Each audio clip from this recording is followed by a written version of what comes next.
दोस्तों नमस्कार, मैं हूं मनोज प्रियदर्शी और आप देख रहे हैं खोज खबर का यूट्यूब चैनल। सबसे पहले चीनी कंपनियों को भारत की टेलीकॉम की ज़रूरतों से बेदखल करना। भारतीय रेलवे का चीनी कंपनी को दिया गया ठेका निरस्त करना। 59 चीनी ऐप पर प्रतिबंध लगाना। रक्षा मंत्री राजनाथ सिंह का रूस दौरा करना और लौटते ही 33 फाइटर जेट खरीदने के लिए 18,000 करोड़ रुपए से ज़्यादा की राशि के प्रस्ताव को मंजूरी देना। और अब हमारे प्रधानमंत्री नरेंद्र मोदी का अचानक लेह का दौरा करना। ये सख्त संदेश है उस चीन को जो अपनी दगाबाजियों से बाज नहीं आ रहा है। गलवान घाटी में हमारे और चीनी सैनिकों के बीच हुए खूनी संघर्ष के 18 दिन बाद हमारे प्रधानमंत्री नरेंद्र मोदी लेह के दौरे पर हैं। उन्होंने चीन को कड़ा संदेश दे दिया है। भारत किसी भी सूरत में डरने वाला नहीं है। तुम्हें हर हाल में पीछे हटना ही होगा। हमारे प्रधानमंत्री जैसे ही लेह में जवानों के बीच पहुंचे, पूरा माहौल देशभक्ति से ओतप्रोत हो गया। भारत माता की जय, वंदे मातरम, इस तरह के नारों से पूरा नीमू का इलाका गूंज उठा। प्रधानमंत्री ने जवानों का हौसला बढ़ाया, हालातों की समीक्षा की, घायल जवानों से मिले और कई सारे काम करने के बाद वो दिल्ली लौट आए। लेकिन उनके इस कदम से चीन बौखला गया और उनके दिल्ली लौटने से पहले ही उनके विदेश मंत्रालय ने बयान जारी कर दिया। आप प्रधानमंत्री के इस दौरे की महत्ता इसी से समझ सकते हैं। इस वीडियो में मैं आपको कई सारी बातें बताऊंगा। ये भी बताऊंगा कि प्रधानमंत्री ने वहाँ हमारे वीर जवानों की किस तरह हौसला अफजाई की, इस दौरे के मायने क्या हैं और चीन ने अपनी बौखलाहट किन शब्दों में बयां की। दोस्तों, आपसे गुजारिश है कि अब तक अगर आपने खोज खबर चैनल को सब्सक्राइब नहीं किया है तो प्लीज़ इसे तुरंत सब्सक्राइब कर लें। प्रधानमंत्री ने नीमू में 11,000 फीट ऊंची फॉरवर्ड लोकेशन पर आर्मी, एयरफोर्स और आईटीबीपी के जवानों से बातचीत की। नीमू से चीन की दूरी सिर्फ 250 किलोमीटर है और इसे दुनिया की सबसे ऊंची और खतरनाक पोस्ट में से एक माना जाता है। प्रधानमंत्री ने जवानों से बातचीत का फोटो इंस्टाग्राम पर शेयर भी किया है। वे गलवान झड़प में घायल हुए 18 सैनिकों से भी मिलिट्री हॉस्पिटल जाकर मिले और उनकी हौसला अफजाई की।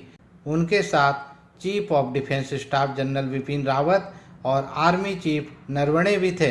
नीमू में सीनियर अधिकारियों ने उन्हें मौके की जानकारी दी। पीएम मोदी ने सेना और वायुसेना के अफसरों से सीधे संवाद भी किया। उन्होंने उनका हौसला बढ़ाया और स्पष्ट कहा कि सरकार मजबूती के साथ आपके साथ खड़ी है। उन्होंने संदेश दिया कि मौजूदा हालात में पूरी ताकत के साथ दुश्मन को जवाब देना है। गलवान घाटी हमारी है।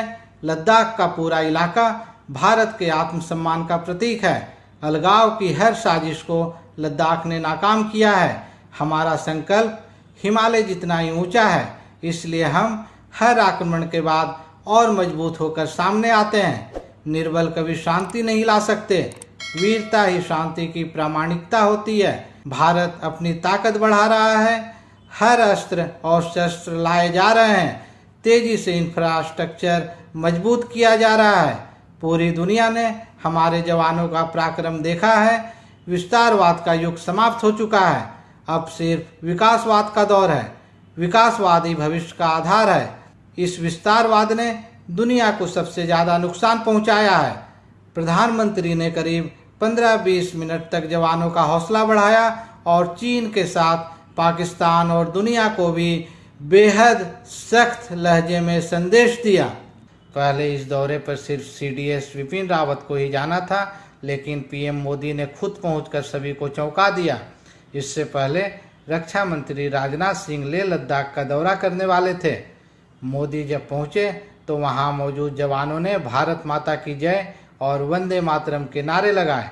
अपने बीच प्रधानमंत्री को देखना जवानों के लिए सुखद आश्चर्य जैसा था। लद्दाख बॉर्डर पर तनाव के बीच 15 जून को गलवान घाटी में भारत और चीन के सैनिकों के बीच झड़प हुई थी, जिसमें हमारे 20 जवान शहीद हो गए थे। चीन के भी काफ़ी जवानों को नुकसान हुआ था, लेकिन चीन ने अब तक आंकड़े जारी नहीं किए हैं। इसी घटना के बाद से दोनों देशों में तनाव लगातार बढ़ता गया। दोनों देशों की सेनाओं के बीच कई दौर की बातचीत हो चुकी है, लेकिन चीन अब भी अड़ा हुआ है। ऐसे में प्रधानमंत्री का ये दौरा अब सीधे तौर पर चीन को संदेश है कि वो सावधान हो जाए। भारत पीछे हटने वाला नहीं है। डिफेंस एक्सपर्ट्स की माने तो मोदी का यह दौरा न सिर्फ चीन बल्कि दुनिया को भी कड़ा संदेश है कि भारत इस मामले में कितना सख्त है। न सिर्फ इस मामले में बल्कि देश की संप्रभुता, सम्मान और सीमा की रक्षा के लिए भारत किसी भी हद तक जा सकता है। लेह दौरे से फ्रंट लाइन पर तैनात हमारे जवानों का मनोबल बढ़ गया है, जिससे वो LAC पर चीन का डटकर मुकाबला कर सकें। जवानों अफसरों से उन्होंने सीधी बातचीत की। इससे छोटी छोटी बातें भी पता चलती है। देशवासियों के बीच भी अच्छा संदेश गया है। इस दौरे से प्रधानमंत्री खुद भी मौजूदा हालात और ज़मीनी स्थिति को बेहतर तरीके से समझ पाएंगे। इससे स्ट्रेटजी बनाने में मदद मिलेगी। उन्होंने इसके माध्यम से भारतीय सेना की तैयारियों का भी जायजा ले लिया। जानकारों का कहना है कि कुल मिलाकर प्रधानमंत्री ने यह दौरा कर साफ कर दिया है कि भारत सरकार इस मामले में चीन को अंडर स्कोर कर रही है और यह विवाद खुद चीन का पैदा किया हुआ है, इसलिए उसे ही पीछे हटना होगा। सेना और राजनीतिक एंगल दोनों के लिए प्रधानमंत्री का यह कदम गेम चेंजर साबित होगा। इसीलिए प्रधानमंत्री के दिल्ली लौटने से पहले ही चीन बौखला गया और बाकायदा विदेश मंत्रालय ने बयान जारी कर कहा कि भारत और चीन लगातार सैन्य और डिप्लोमेटिक बातचीत के जरिए बॉर्डर पर जारी तनाव को कम करने में लगे हुए हैं। ऐसे में किसी भी पार्टी को कुछ भी ऐसा नहीं करना चाहिए जिससे बॉर्डर पर तनाव पैदा हो। मोदी पहले ही देशवासियों को भरोसा दिला चुके हैं कि हमारे जवानों की शहादत बेकार नहीं जाएगी। 28 जून को मन की बात कार्यक्रम में भी उन्होंने कहा था कि लद्दाख में भारत की भूमि पर आंख उठाकर देखने वालों को करारा जवाब मिल गया है। हमें दोस्ती निभाना और आंखों में आंखें डालकर जवाब देना आता है। दोस्तों, प्रधानमंत्री ने लेह जाकर जो सख्त संदेश चीन को दिया है, उसकी जितनी भी तारीफ की जाए कम है। आपका इस संबंध में क्या कहना है? अपनी राय कमेंट बॉक्स में जरूर दें। खोज खबर चैनल को सब्सक्राइब कर लें, वीडियो को लाइक और शेयर जरूर करें। धन्यवाद। जय हिंद, जय भारत।